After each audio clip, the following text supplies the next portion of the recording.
Você está descansando do jeito certo? Você já fez essa pergunta? Eu sou Carlos Cascarraro, seja muito bem-vindo ao canal Creme do Milho. E hoje a gente vai falar um assunto bem interessante, que não é a quantidade de horas descansadas, mas é a qualidade e o que é feito nesse momento que você se propõe que você deve descansar, tá bom? A gente sempre lê um texto aqui, que a gente faz uma curadoria e depois a gente traz alguns comentários e traz uma experiência sobre esse assunto que a gente está conversando. Combinado? Fica aqui que tem umas dicas bem interessantes que a gente vai abordar durante o tempo desse texto. O texto que a gente tem hoje é de um site que chama tuasaude.com, né? E o título é: Quanto tempo você descansa não é tão importante quanto o que você faz nesse descanso. E é um texto escrito por Jéssica Júlia Carvalho, um abraço para Jéssica, escrito em 18 de maio de 2026. E aqui tem um primeiro desenho, né, de um cérebro ao centro, com um celular, uma planta, né, um tênis e um fundo verde, né? E aqui a gente começa o texto. Passar horas no sofá rolando o feed do celular pode parecer descanso, mas raramente devolve a energia mental que o corpo precisa. A neurociência tem mostrado que a qualidade do descanso supera em muito a sua duração. Pequenas pausas bem aproveitadas, com contato com a natureza, movimento leve ou distância de telas, gera efeitos restauradores muito mais profundos do que longos períodos de relaxamento passivo. Qual a diferença entre descanso passivo e restaurador?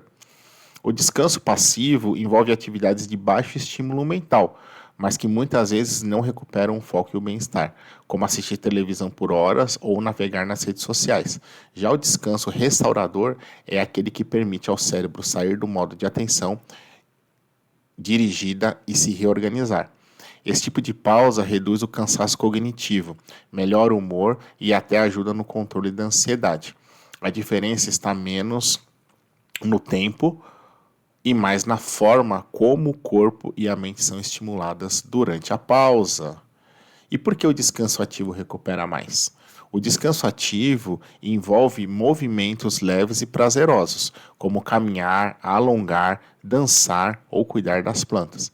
Essas atividades aumentam a circulação, liberam neurotransmissores ligados ao bem-estar e mantêm o corpo em equilíbrio. Diferente do sedentarismo prolongado, esse tipo de pausa combate a fadiga sem sobrecarregar o sistema nervoso e ainda ajuda a melhorar o sono no fim do dia. Aí tem um outro desenho aqui, né? De uma pessoa no sofá contemplando uma vista próxima à janela, né? E contemplando aqui uma vista externa, né? Verde, né? Uma área verde. Continuando aqui, né? Como o contato com a natureza atua no cérebro. Ambientes naturais oferecem estímulos suaves que permitem ao cérebro descansar das demandas constantes de atenção exigidas em ambientes urbanos e digitais. Basta poucos minutos em meio ao verde para perceber os efeitos do humor e da concentração. Esses benefícios mais documentados do contato com a natureza estão os benefícios, né? Cortisol, né? Eu acredito que a redução do cortisol, a diminuição da pressão arterial, atenção sustentada, bem-estar e vitalidade e aumento da criatividade, né? Mesmo um parque urbano ou uma praça arborizada já são suficientes para gerar parte desses efeitos restauradores. E o que um estudo de neurociência mostra sobre o descanso? A relação entre ambientes e recuperação mental foi avaliada em uma pesquisa amplamente citada na literatura científica. O estudo experimental intitulado The Cognitive Benefits of Interacting with Nature, publicado na revista Psychological Science, demonstrou que caminhar em ambientes naturais ou mesmo observar imagens da natureza melhora de forma mensurável a atenção dirigida e a memória no trabalho, em comparação com caminhadas em áreas urbanas.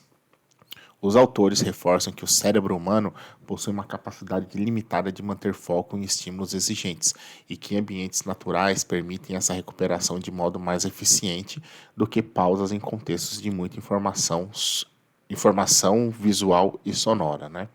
E como tornar suas pausas mais restauradoras. Pequenos ajustes da rotina podem transformar pausas comuns em momentos de verdadeira recuperação mental. O foco está em criar espaços de silêncio sensorial, ainda que breves, ao longo do dia. Algumas estratégias simples incluem realizar pausas curtas, longe do celular e de notificações, caminhar ao ar livre, mesmo que por 10 ou 15 minutos, praticar respiração consciente ou exercícios leves de alongamento, reservar momentos para hobbies manuais, como desenhar, cozinhar ou cuidar do jardim. Adotar uma rotina de higiene de sono para garantir noites realmente reparadoras. Quanto mais frequentes e intencionais forem essas pausas, maior será o impacto positivo na disposição e na saúde mental ao longo da semana. E aí tem, né, esse cara, o disclaimer aqui, né, no final do texto, né? Conteúdo de caráter exclusivo informativo e não substitui a avaliação, diagnóstico ou tratamento realizado por um profissional de saúde qualificado. Em caso de cansaço persistente, alterações de humor ou dificuldade de concentração, procure orientação médica, com certeza. Assim como é sempre que a gente orienta aqui que o canal Creme do Milho não é um canal de um profissional, um psicólogo, um cardiologista, mas sim a gente traz temas atuais e de bem-estar e equilíbrio pessoal e profissional e coloca a experiência, né, de exemplos, casos, né, e como a gente acaba lidando com isso como uma pessoa, né? Então tá aqui um abraço para o site Tua Saúde, para Jéssica. Muito obrigado por compartilhar a experiência aí com a gente, colocar essas dicas, né? Mas o ponto, meus 2 centavos de contribuição aqui são os seguintes, né? Veja o seguinte,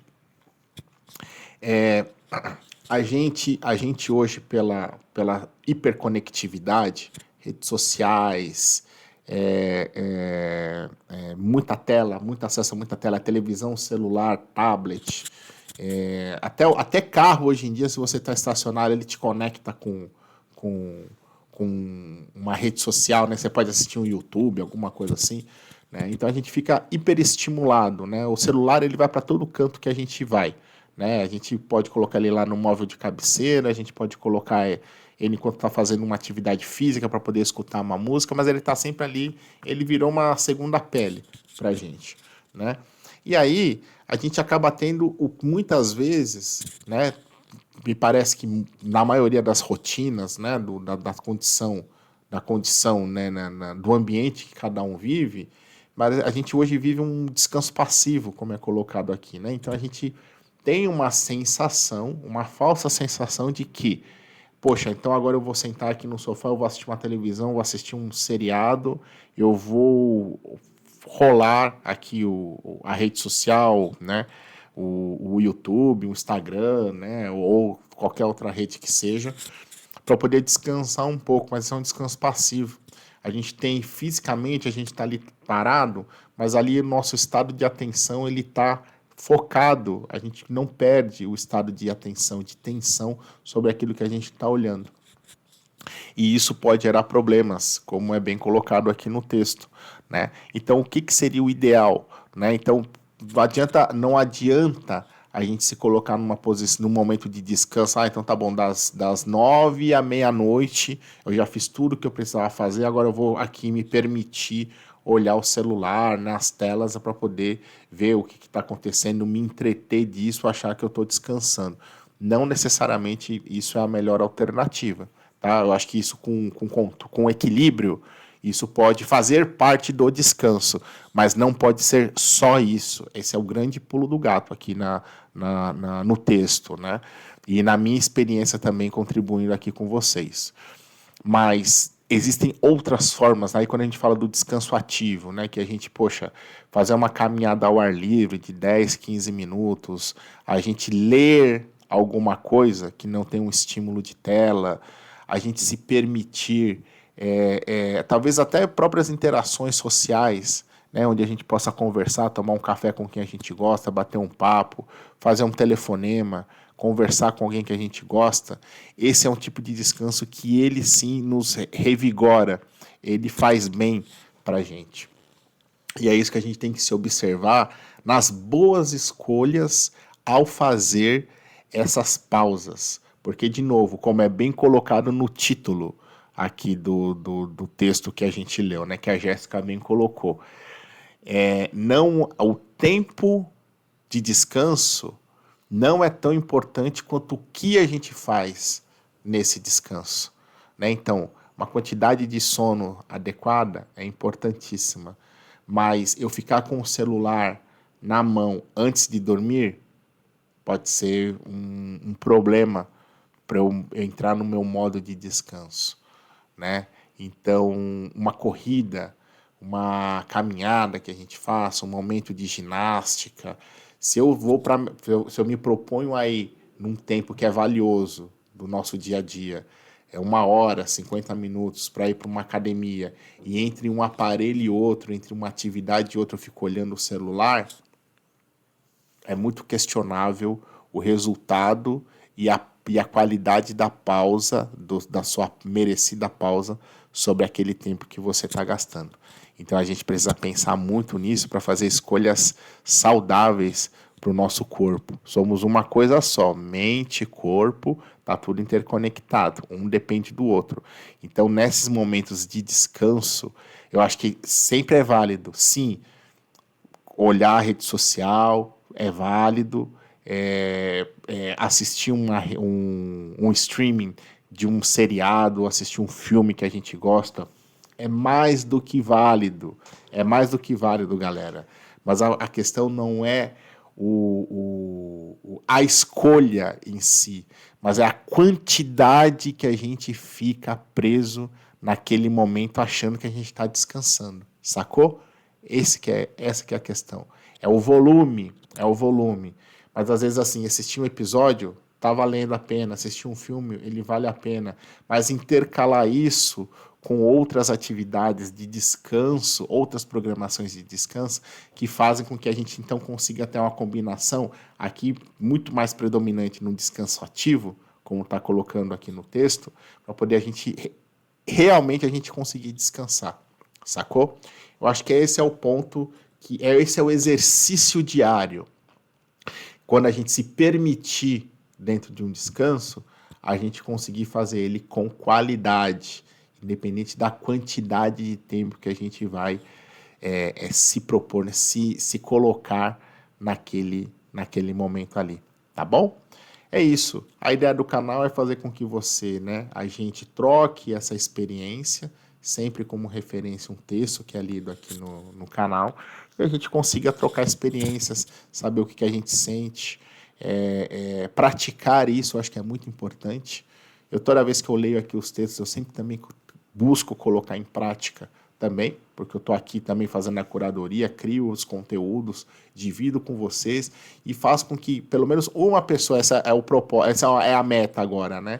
Se uma pessoa pelo menos eu consigo ter a resposta, comentário, interação de que ela conseguiu depois desse vídeo praticar, aí já é um ganho enorme que o canal tem. É fazer com que você que está aí do outro lado, escutando no Milhocast ou então assistindo, você consiga dar esse passo aí, dar um passo que você assim, além, para frente, para poder você se sentir bem e conseguir ter um estilo de vida mais saudável no seu lado, na sua vida pessoal, na sua vida profissional, na sua vida familiar, na sua vida financeira, emocional e assim por diante, tá bom? Um abração para você, manda para um amigo que está precisando, para uma amiga que está precisando saber disso aqui, alguém, uma pessoa que você gosta, que está precisando saber que não basta a quantidade, mas sim a qualidade do descanso, tá bom? Espero que ver você no próximo vídeo aqui do canal Creme do Milho, tá bom? Um abração, até o próximo, tchau, tchau.